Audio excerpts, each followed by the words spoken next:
दुआ से कम नहीं। ये मत करो, वहाँ मत बैठो। जब तक हो सकेगा मैं तुम्हें तुम्हारी पढ़ाई के लिए सपोर्ट करूँगा। हबीब हमें घर से निकाल रहा है और आप खामोश बैठी हैं, कुछ बोल भी नहीं रही उसे।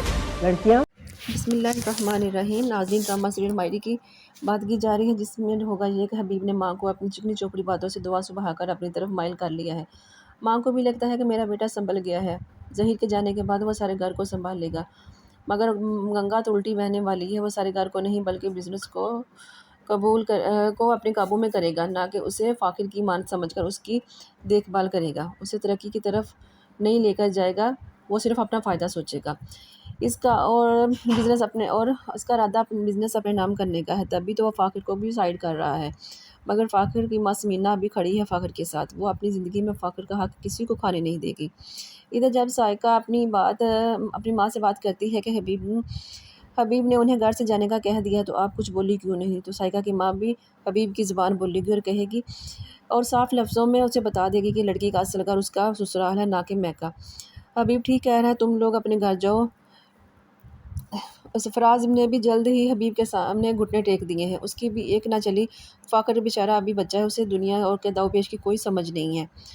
वो तो अपने चाचू को अपना हमदर्द मान रहा था। उसे नहीं पता कि चाचू किस नीयत से उसकी कुर्सी पर बैठे हैं। इधर फ़ाकिर की माँ समीना भी अपनी एनी पर अपनी भड़ास निकालती है कि तुम अपने घर में ज़िम्मेदारियाँ सँभालो।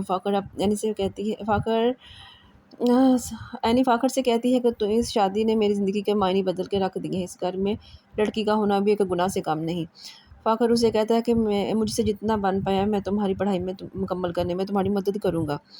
उधर हबीब की दूसरी बीवी राहिला भी अपने मकसद में कामयाब होती नज़र आ रही है, क्योंकि वो जैसा कहती है हबीब बिल्कुल वैसा ही करता है। वो राहिला के हाथ की कठपुतली बना हुआ है।